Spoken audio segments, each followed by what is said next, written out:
El imperio crece y se expande. A medida que se conquistan ciudades y se fundan otras nuevas, se despliega una gran red de carreteras para comunicarlas. A través de ella, las riquezas de los territorios conquistados son transportadas por todo el imperio y llevadas a Roma.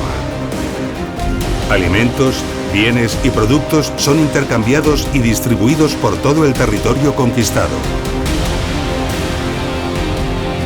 Gracias a las carreteras, el comercio y el bienestar romano alcanzan un desarrollo y unas magnitudes jamás logradas antes por ninguna otra civilización.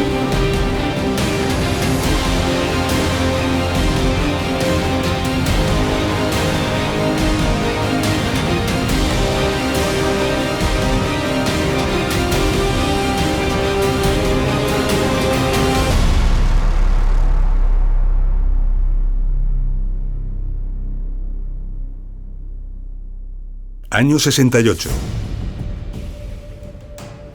El general Sulpicio Galba se ha refugiado en Clunia, una de las ciudades más importantes del norte de Hispania.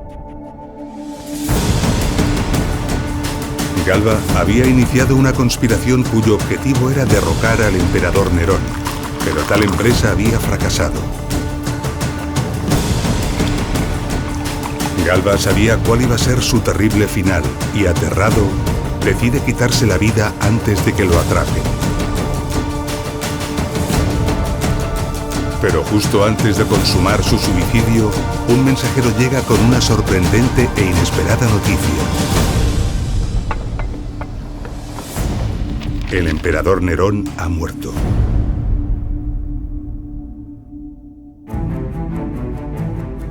Si la noticia de la muerte de Nerón hubiera llegado un poco más tarde, Sulpicio Galba habría muerto. Sin embargo, la rápida llegada de la noticia no solo evitó el suicidio del general, sino que lo convirtió en emperador. Clunia adquirió el rango de colonia romana y pasó a llamarse Clunia Sulpicia, al ser el lugar donde Sulpicio Galba se proclamó nuevo emperador. Clunia estaba situada en la vía romana que comunicaba Caesar Augusta con Astúrica Augusta, actuales ciudades españolas de Zaragoza y Astorga. La distancia por carretera desde Roma hasta Clunia era de unos 2000 kilómetros, y la noticia de la muerte de Nerón llegó al general Galba en tan solo 7 días. Eso significa que el mensajero recorrió más de 280 kilómetros diarios durante 7 jornadas ininterrumpidas. Algo realmente impresionante. No hay caballo ni posaderas de jinete que aguanten tal empresa. Entonces, ¿cómo logró llegar el mensaje en tan poco tiempo? Visitaremos algunos lugares que nos aportarán pistas importantes que quizá nos permitan contestar a esta pregunta.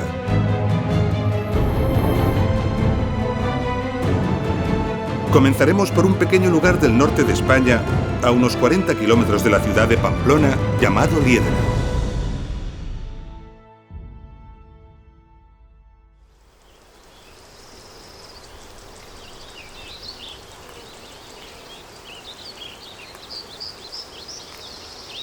En 1921, aquí al lado del río Irati, unas labores agrícolas pusieron al descubierto un mosaico que estaba enterrado.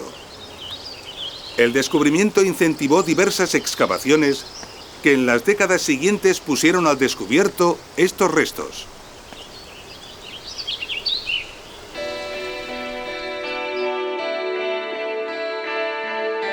Conforman un complejo arquitectónico de casi 2 hectáreas. Los estudios mostraron un peristilo decorado con mosaicos sobre el que se abría un gran salón.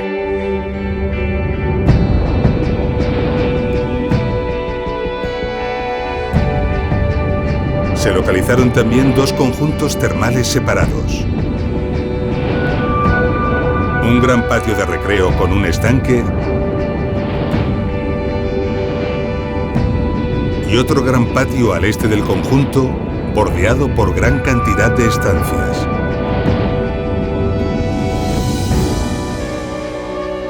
Muchos estudiosos interpretaron el complejo como una villa, establecimiento privado rústico de explotación agrícola que por sus dimensiones y por disponer de baños, debió de pertenecer a alguien importante y de alto poder adquisitivo.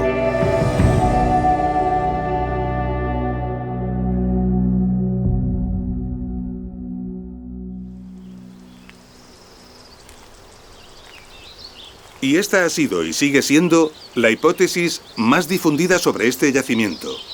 Sin embargo, hay varios datos que apuntan a otro tipo de instalación. En el entorno no hay ninguna extensión agrícola de importancia. No parece posible que este sitio pudiera sobrevivir del cultivo de las tierras.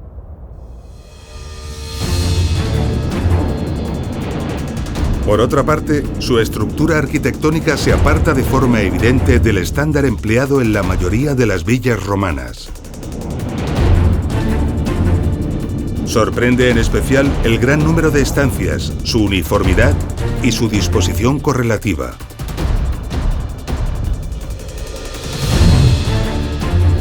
Y algo extraño para una villa de lujo.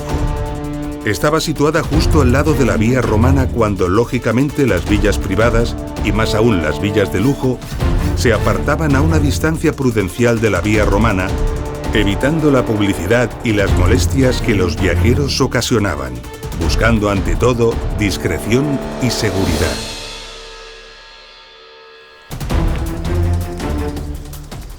La explicación lógica a este misterio es que la llamada Villa Romana de Liedena no era en realidad una villa destinada al recreo de un gran señor o a la explotación agrícola. Se trataba de un establecimiento al servicio de la calzada romana que pasaba por aquí. Es decir, el equivalente a un hotel moderno de carretera, donde los viajeros podían descansar y dormir, además de asearse y relajarse en los baños.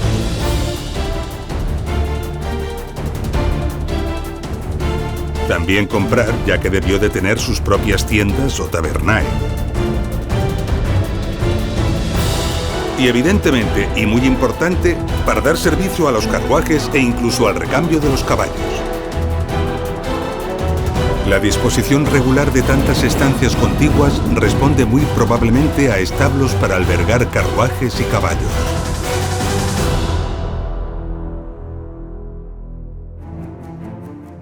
En la historia secreta de Procopio, un destacado historiador bizantino del siglo VI, se habla del servicio postal romano. En ella se explica que los mensajeros empleaban los mejores caballos que cambiaban frecuentemente en las postas. Lugares además habituales de descanso y avituallamiento que estaban distribuidos regularmente a lo largo de las carreteras romanas y siempre junto a ellas para poder ofrecer con eficacia sus servicios.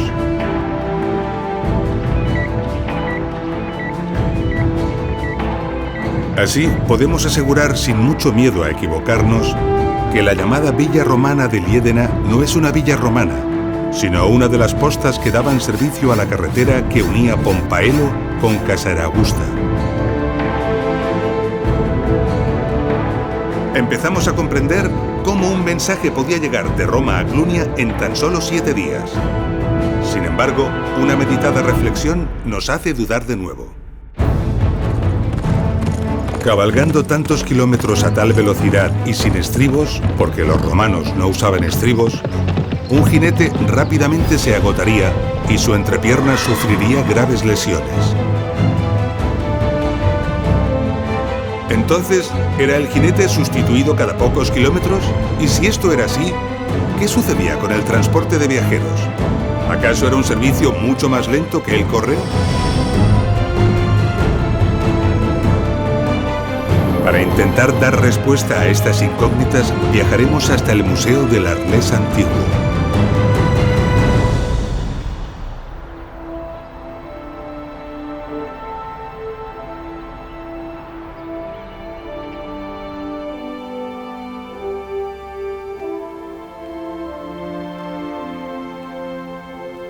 Aquí en el Museo del Arles Antiguo hay multitud de relieves provenientes de la antigua ciudad romana de Arelate y de otras ciudades cercanas.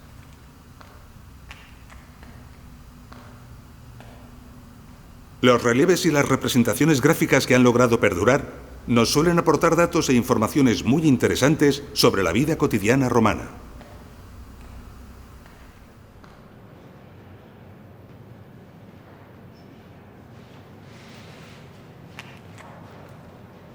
Aquí nos encontramos con un bajorrelieve donde podemos ver a un auriga conduciendo un carro de carreras. Se trata de una viga. La viga era una clase de carro tirado por 2 caballos. Este tipo de carros se empleaban en las carreras de caballos que tenían lugar en el circo, uno de los edificios de espectáculo fundamentales de toda ciudad romana de cierta dimensión. Es, por lo tanto, un carro diseñado y concebido para alcanzar altas velocidades. ¿Podría haberse empleado este tipo de vehículos para el servicio de correos romano? Iremos hasta Roma para hacer una importante y reveladora reflexión.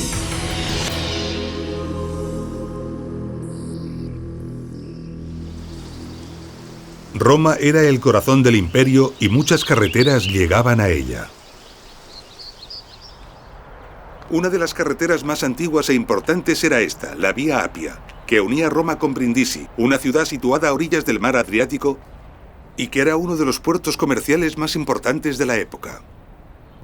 Hoy en día, la Vía Apia ofrece a caminantes y ciclistas una experiencia única e inolvidable a través de kilómetros y kilómetros de recorrido. Sorprenden y llaman poderosamente la atención los innumerables restos que de forma continuada se pueden contemplar a cada lado de la calzada.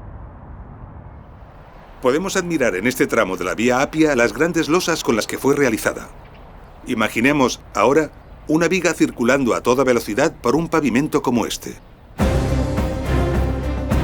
No es necesario realizar un gran esfuerzo mental ni iniciar un simulacro para percatarse inmediatamente de que es imposible mantener una marcha rápida en estas circunstancias. Sin duda, el carro derraparía o se desmantelaría y los caballos y los viajeros acabarían pronto por los suelos.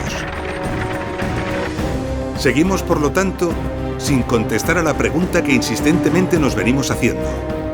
¿Cómo podían los mensajeros romanos mantener altas velocidades para llevar el correo? Vamos a viajar hasta el centro de la península ibérica, donde un hecho excepcional nos ofrece una gran oportunidad para responder definitivamente a esta pregunta.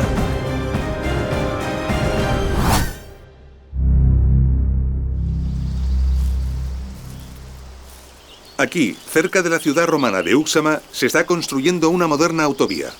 Su trazado ha cortado la vía romana que unía la ciudad romana de Numancia con Osma. Antes de que este tramo de calzada romana sea definitivamente desmontado, se ha realizado una excavación, lo que nos ofrece una extraordinaria oportunidad de poder analizar la técnica constructiva de una vía romana.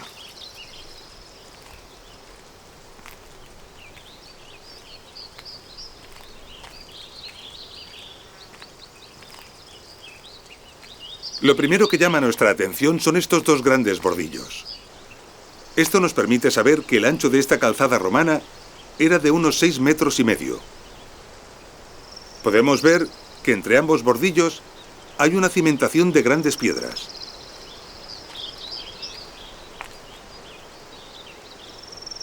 Vemos claramente cómo las de abajo son de mucho mayor tamaño que las de arriba.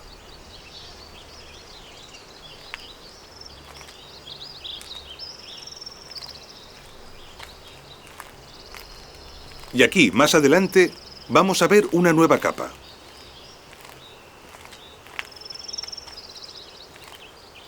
Se trata de un recubrimiento de gravas de tamaño pequeño, o zahorras, que constituían la última capa por la que se transitaba, es decir, la capa de rodadura. Esto nos aporta una visión completamente nueva de cómo era una calzada romana. Porque nos delata que las carreteras no estaban pavimentadas con losas, como vimos en la Vía Apia, sino con capas de gravas menudas que se asentaban unas sobre otras, y todas ellas sobre una excelente cimentación de piedras muy gruesas. Esta es la respuesta, sin duda, a todas las preguntas que nos hemos estado realizando. Las carreteras romanas, en contra de la imagen popular que existe, no estaban enlosadas. El enlosado o el adoquinado se realizaba en el interior de las ciudades, en las calles, para evitar el polvo y el barro y facilitar la limpieza. Esto mismo ocurría en la Vía Apia a la salida de Roma y también en otras muchas ciudades en las que una calle enlosada se prolongaba fuera de la muralla recorriendo el cementerio, que incluía los mausoleos y otros monumentos funerarios.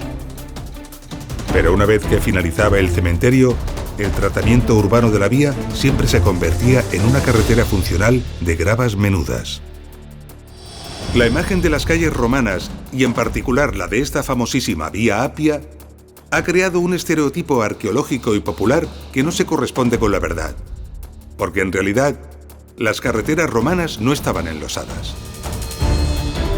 Comprendemos ahora que los caballos pudieran ir al galope sin dañarse las pezuñas, ya que los caballos romanos no estaban herrados, y que los carros ligeros pudieran desplazarse a gran velocidad sin sufrir accidentes por circular sobre resbaladizas losas. Circulaban por carreteras con un excelente pavimento liso, regular, sin baches y bien mantenido.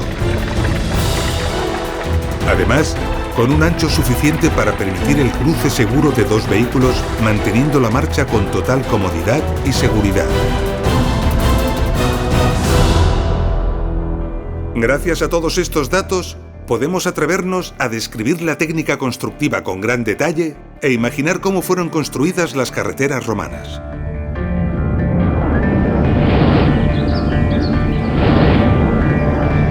Primero se procedía a deforestar una amplia zona, desbrozando toda la vegetación. Después, en la franja donde se había proyectado la vía, se retiraba la tierra vegetal hasta encontrar una base sólida. A continuación, sobre esta base, se colocaban los bordillos de acuerdo con el ancho escogido para la vía. Entre los bordillos se colocaban piedras gruesas que servían como cimentación y sobre ellas otras capas de piedras más pequeñas mezcladas todas con áridos finos para evitar que quedasen huecos. Finalmente, en la capa de rodadura se añadían las zahorras, un conjunto de gravillas, arena y arcilla.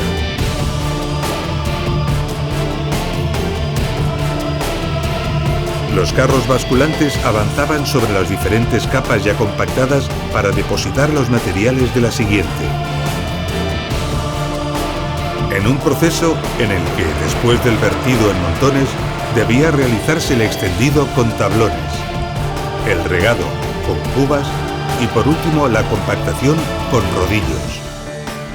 Un proceso continuo hasta acabar de conformar la última capa, la capa de rodadura, que estaba compuesta de los materiales mejor escogidos y de mayor calidad. Sobre ella circulaban los vehículos y los animales de tiro. La geometría final de la calzada ofrecía ligeras pendientes laterales que permitían desaguar el agua de lluvia hacia el exterior para ser conducida lejos de la calzada. Y un dato relevante descubierto hace poco. A ambos lados de la calzada, y a una distancia de unos 20 metros de esta, se establecían las cunetas de balizamiento que impedían el acceso sin control de los vehículos desde fuera de la vía. Estas cunetas, cuya existencia se ha descubierto recientemente, también aumentaban la visibilidad del espacio periférico, evitaban sorpresas con la fauna salvaje y dificultaban el acecho de eventuales asaltantes. Con lo que ahora sabemos, esta imagen que nos arrojan desde el aire las excavaciones realizadas como consecuencia de la construcción de la moderna autovía adquiere un especial significado y valor.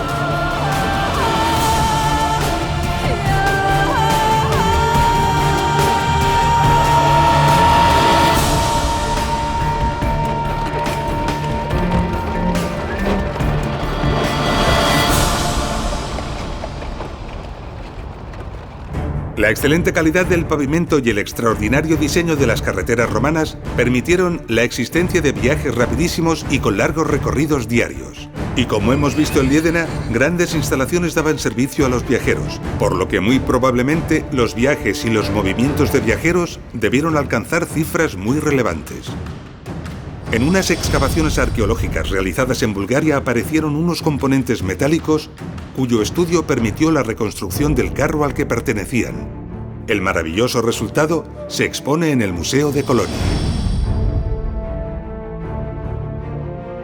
Al ingenio de su diseño constructivo se une que la cabina, el habitáculo, está suspendido del chasis en los 4 puntos coincidentes con la vertical del eje de las ruedas. Un magnífico y eficaz sistema de amortiguación. Realmente esto es una verdadera suspensión.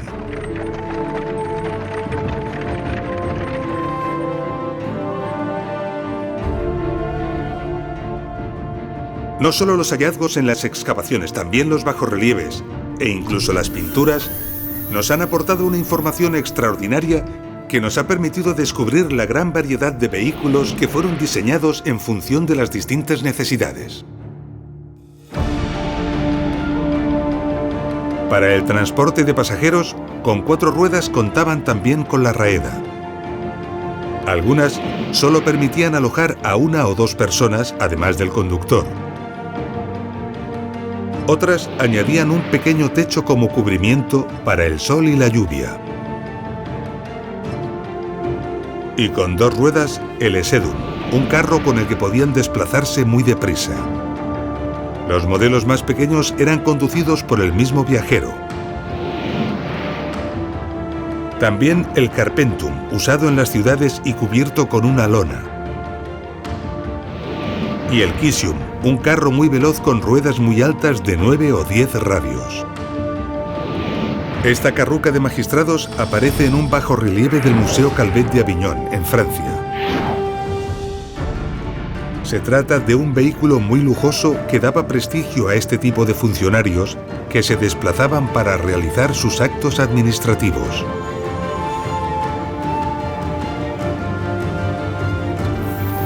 También destacaban las carrucas dormitorias, cuyas notables dimensiones permitían incluso que los pasajeros pudieran ir durmiendo durante el viaje, gracias también a su excelente sistema de suspensión y a la uniformidad de la superficie de las calzadas romanas.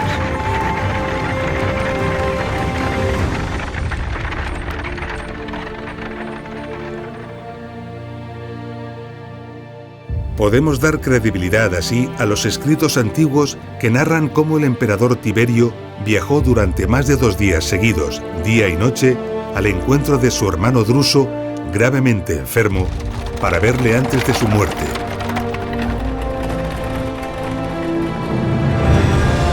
El viaje representó jornadas de hasta 300 kilómetros diarios para ir desde Ticino, Pavía, donde se encontraba Tiberio, hasta Mogontiagum, Maguncia, donde murió Druso. El recorrido que Tiberio tuvo que realizar y que los escritos nos confirman le obligó a cruzar los Alpes. Esto nos lleva inmediatamente a una reflexión sorprendente. Las pendientes de las carreteras, incluso las que atravesaban los Alpes, debían ser suficientemente suaves como para permitir que los animales pudieran arrastrar sin dificultad vehículos pesados y sofisticados como una carruca. Esta limitación de la pendiente, cuyo valor no era aconsejable que superase el 6%, representaba un tremendo reto.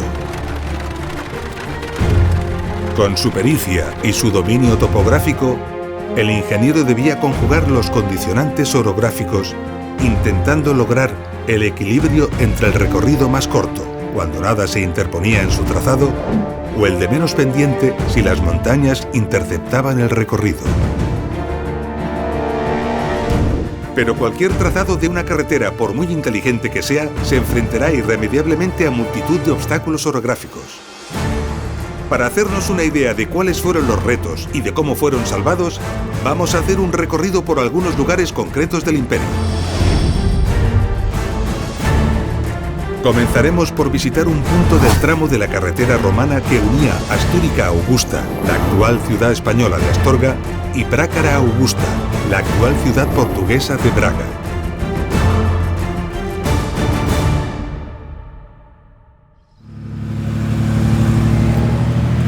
Esta es una carretera moderna que une las ciudades españolas de Ponferrada y Orense. A lo largo de su trazado nos encontramos numerosos taludes de los desmontes, como este.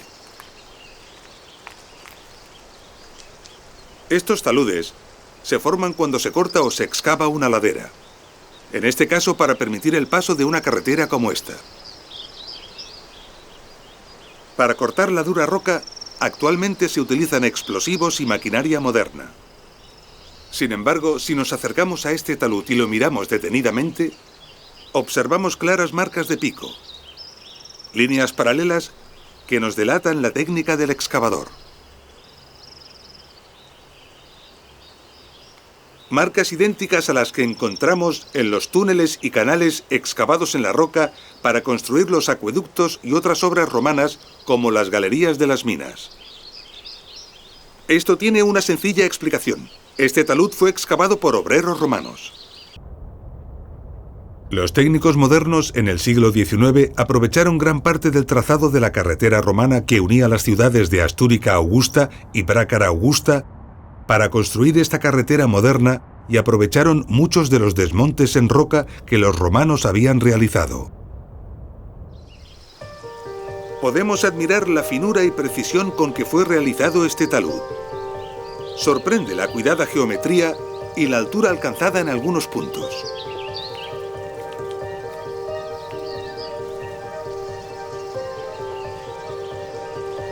Admira imaginar el esfuerzo invertido para excavarlo con herramientas manuales y sobrecoge suponer el esfuerzo que fue necesario para excavar los grandes y numerosos desmontes en roca de todo este trazado.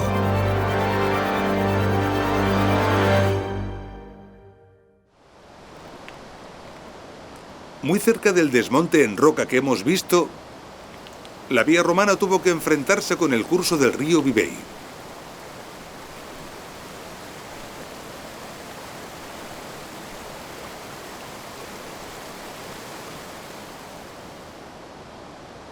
Los romanos eligieron justo este punto para cruzarlo, y en él construyeron este magnífico y sólido puente. Un puente que ha perdurado más de 2000 años y que los ingenieros modernos aprovecharon para trazar sobre él la carretera actual.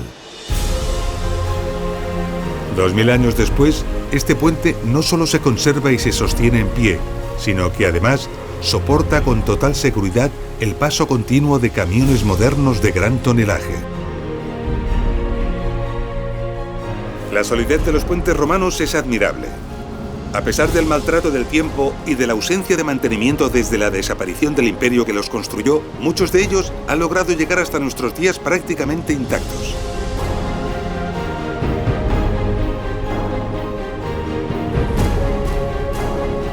Puentes como el de Alcántara o el de Salamanca en España, el de Chaves en Portugal, el de Besson-la-Romaine, Boissegon y Apt en Francia, y en Italia el de Rimini, Nona o San Martín son excelentes ejemplos.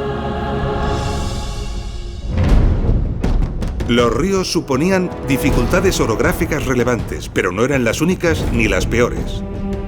A veces, el trazado de la calzada tenía que pasar por angostos desfiladeros o gargantas que no había posibilidad de bordear. En la provincia de Pesaro y Urbino, en Italia, se encuentra la Gola del Furlo, un abrupto desfiladero. Allí, el emperador Vespasiano ordenó abrir un túnel de 38 metros de longitud para dar paso a la Vía Flaminia, la calzada romana que permitía comunicar Roma con Arimino, Rimini, en el Adriático. Multitud de túneles como el del Furlo se abrieron para permitir el paso de las carreteras romanas por lugares insalvables o para evitar grandes rodeos. Todos ellos son obras de refinada ingeniería y de un gran esfuerzo constructivo. Algunos ejemplos son realmente impresionantes. Por ejemplo, la Gruta de Sejano, al oeste de la bahía de Nápoles. Un monumental e impresionante túnel de 770 metros de longitud que se inició en época de Augusto y que hoy es un gran atractivo turístico. O no muy lejos, la famosa cripta napolitana, un túnel de 705 metros.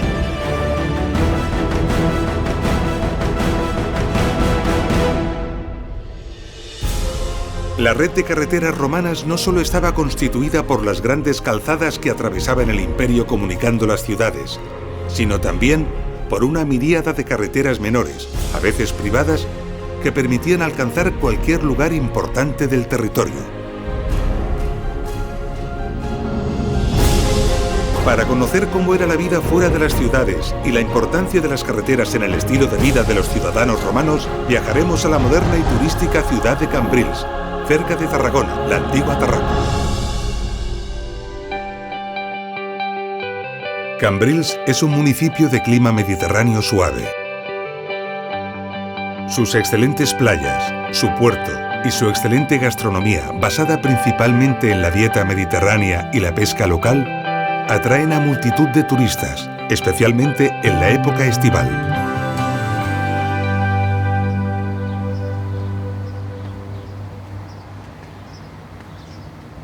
En 1980, la expansión urbanística de Cambrils llevó a la construcción de estos edificios residenciales y vacacionales.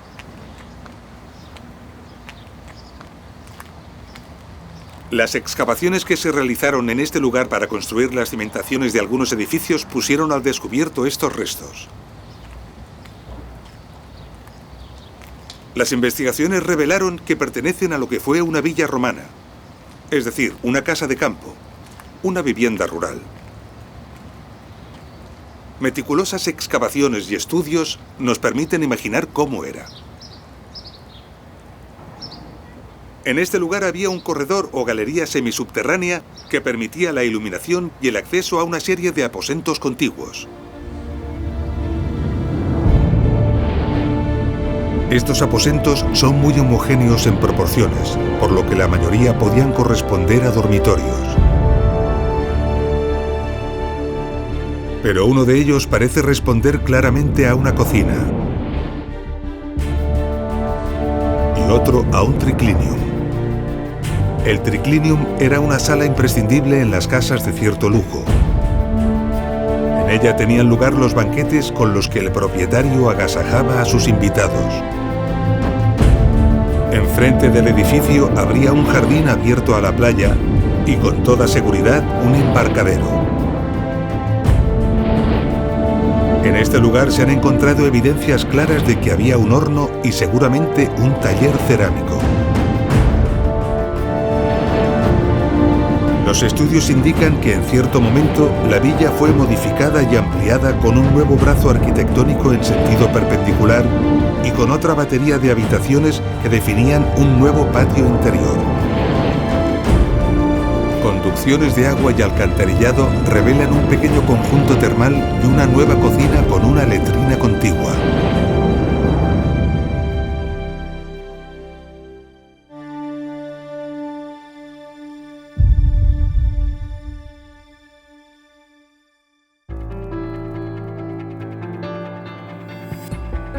Las excavaciones arrojaron numerosos fragmentos de pintura y placas de mármol que indican cierto lujo y confort en la vivienda principal. Algo que fue rotundamente confirmado con el extraordinario hallazgo de uno de los conjuntos de bronces más importantes que se han localizado en las últimas décadas en esta parte del imperio.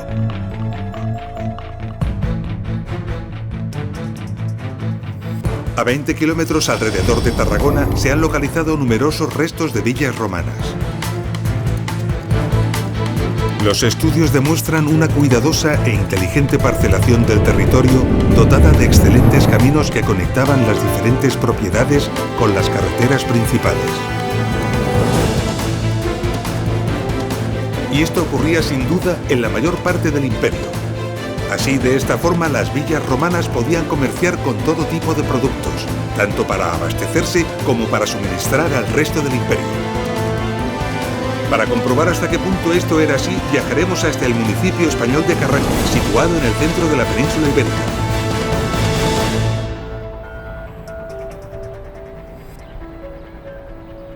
En julio de 1983, aquí en el paraje conocido como de las Suertes de Abajo, cerca del municipio de Carranque, a unos 35 kilómetros de Madrid, un arado, durante unas labores agrícolas, levantó accidentalmente diversos trozos de mosaico romano.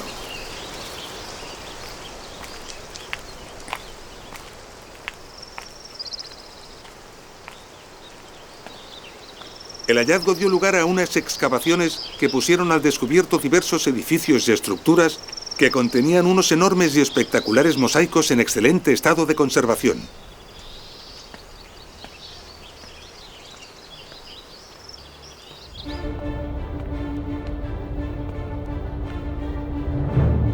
Los datos apuntan a una villa romana señorial. Hoy en día, la belleza de los mosaicos de Carranque atrae a multitud de visitantes gracias a que el yacimiento ha sido abierto al público. Se accedía a la casa por un pórtico que tenía 2 torreones laterales. La casa se organizaba alrededor del peristilo, un espacio ajardinado central. El peristilo estaba circundado por amplios corredores pavimentados con bellos mosaicos y sobre ellos se abrían la mayor parte de las habitaciones de la residencia. La vivienda, organizada en un solo piso, sigue los modelos de las casas señoriales romanas y ocupaba unos 1.200 metros cuadrados.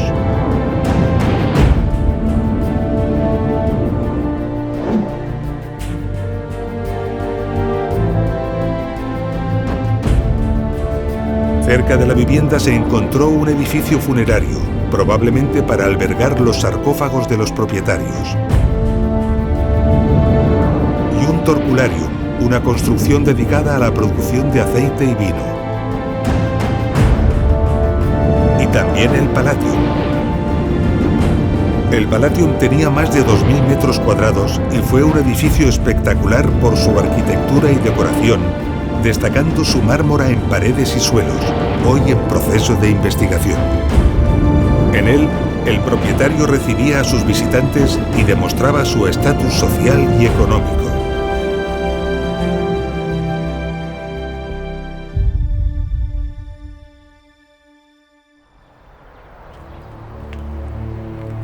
En total se han encontrado en este edificio 39 tipos de mármoles distintos, provenientes de todas las partes del imperio. Algunos procedentes de Egipto, otra buena parte de Turquía, una gran variedad de territorios pertenecientes a la actual Grecia, 2 venidos desde Tunisia y 1 desde Alemania, sin olvidar a la península ibérica con una amplia variedad de mármoles y calizas. Realmente abrumador. Esto demuestra la potencia y la capacidad del comercio imperial y, desde luego, su poderoso sistema de transporte. Pero no solo son abrumadoras la variedad de procedencias y las distancias de transporte. Estas son 2 de las columnas que han perdurado pertenecientes al Palatium. Tienen 4 metros de altura y están talladas en una sola pieza. Su peso ronda las 3 toneladas. Son de mármol frigio proveniente de las canteras imperiales situadas en la actual Turquía. El volumen y el peso de estas piezas nos deben hacer reflexionar sobre el tipo de carros de carga que permitían su transporte durante cientos o incluso miles de kilómetros de carretera. Una de las piezas más interesantes de la colección del Museo de Historia de Langres, en Francia, es el llamado relieve del vinatero de Langres. Este relieve nos ofrece extraordinarios detalles de un vehículo de carga que transporta una gran cuba de vino.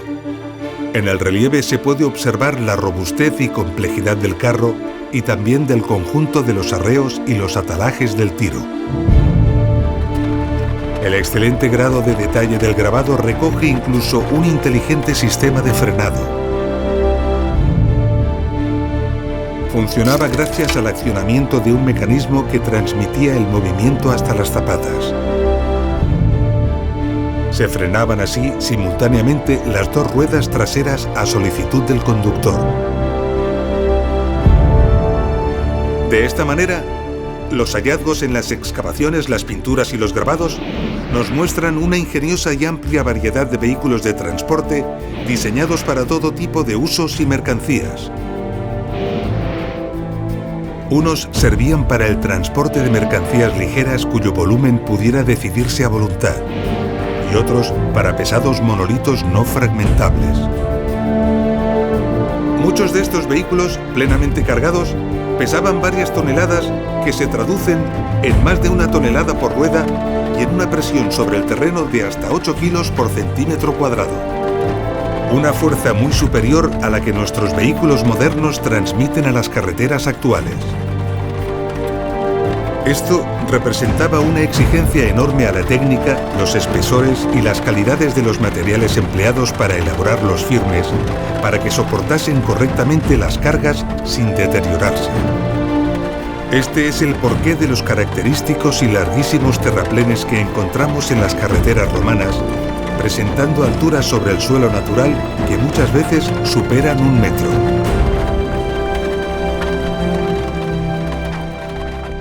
Intentemos pensar por un momento en las enormes cantidades movidas de material pétreo para levantar estos terraplenes, crear sus cimentaciones y aportar las distintas capas de firmes.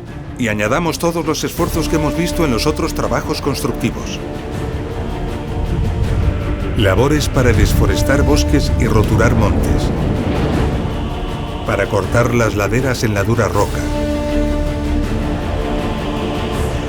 construir los puentes, perforar los túneles, construir las paradas de posta y todos los establecimientos al servicio del comercio y del viajero. Y deberíamos añadir otros elementos menores pero muy numerosos, como la construcción de cunetas para canalizar las escorrentías y evacuarlas finalmente a través de drenajes transversales, o la elaboración, transporte y ubicación de los miliarios, bloques de piedra que se colocaban en el borde de la calzada y que servían para marcar la distancia a la ciudad de destino y eventualmente los datos del promotor de la calzada.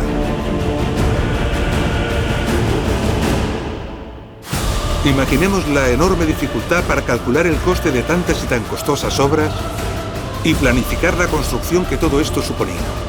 Y ahora pensemos que en el momento de máxima expansión imperial, las carreteras romanas conectaban 46 provincias, desarrollando una longitud total nada fácil de cuantificar, pero que sin duda, y por los estudios que se han hecho, fue de varios cientos de miles de kilómetros.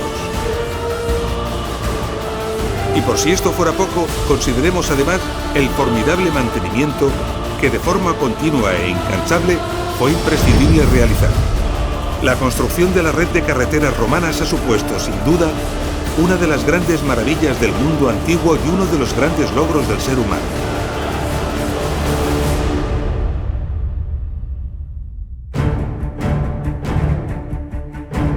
Tras la desaparición del imperio, las carreteras romanas siguieron utilizándose durante siglos, pero ya sin el necesario mantenimiento regular, en un proceso de destrucción continuo, hasta que muchas de ellas fueron impracticables. Su funcionalidad se perdió.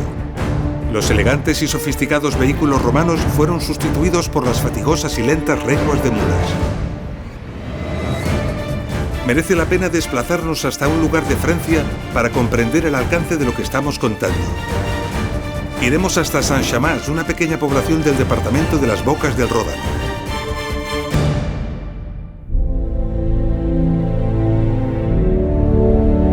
En las afueras de Saint-Chammas se encuentra uno de los puentes romanos más bonitos y mejor conservados, el puente Flaviano. Los viajeros, al cruzar el puente, pasaban bajo 2 arcos monumentales conmemorativos, colocados sobre los estribos del puente y que, sorprendentemente, han llegado a nuestros días en excelente estado de conservación.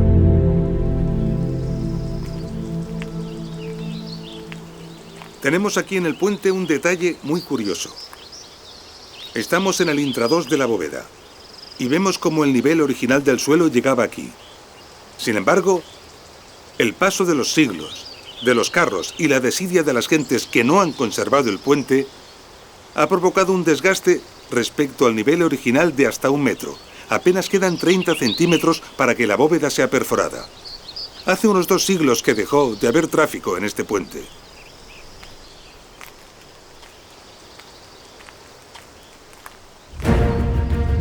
El mantenimiento constante que los técnicos romanos realizaban dejó de existir cuando el imperio colapsó. Pero durante más de 1500 años, la carretera y el puente siguieron siendo utilizados por todo tipo de gentes, vehículos, animales y mercancías.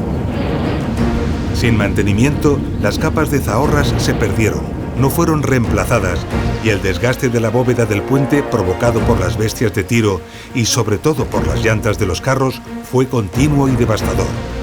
Unos años más de uso habrían dado lugar a la perforación de la bóveda. Esto pone de manifiesto el enorme esfuerzo que los romanos tuvieron que invertir en el mantenimiento de sus miles de kilómetros de carreteras y sus innumerables puentes. Un nuevo elemento que añadir a la lista que hace extraordinaria la odisea que supuso construir la colosal red de carreteras romanas.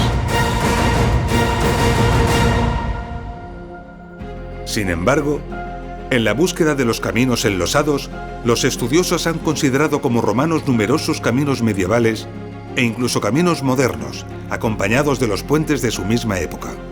De esta forma, hoy contamos con un enorme listado de caminos supuestamente romanos, donde raramente encontramos una carretera romana real o un puente romano verdadero.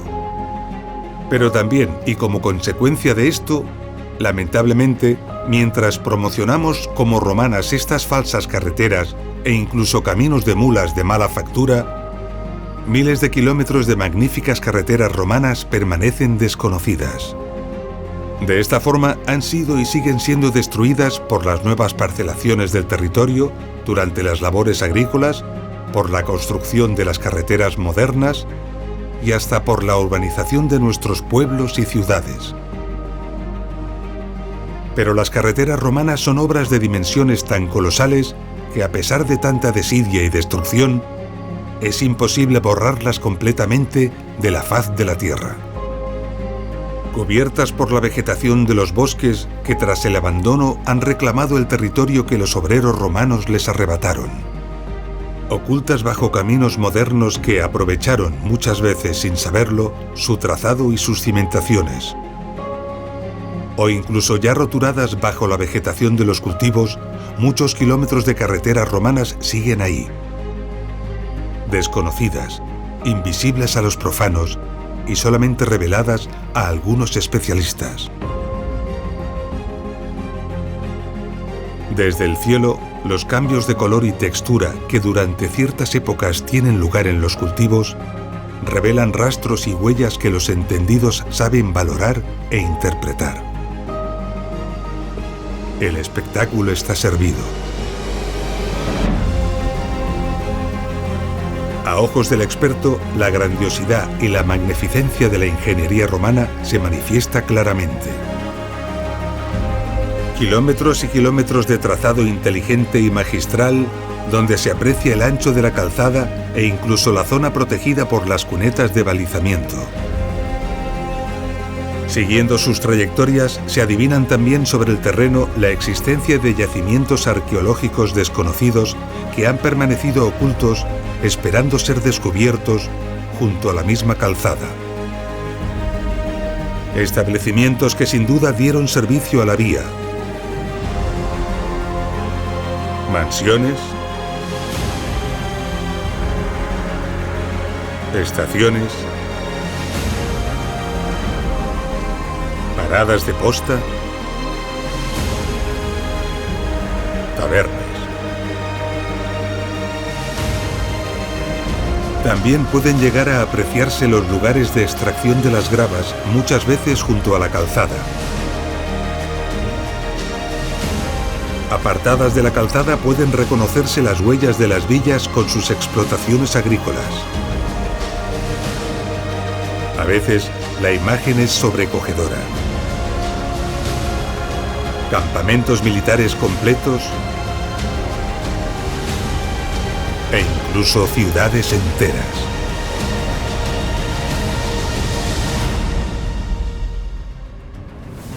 Hemos llegado al final de nuestro episodio. En él hemos comprendido que la imagen habitual que nos han transmitido de las carreteras romanas no es la correcta.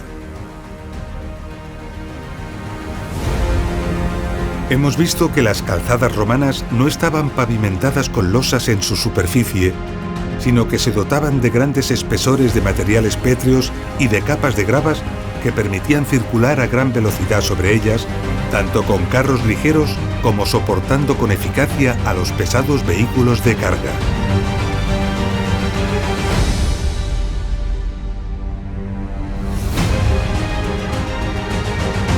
Hemos comprendido el gran conocimiento de las técnicas de la ingeniería de caminos y el esfuerzo constructivo que requirió la construcción de estas colosales obras de ingeniería.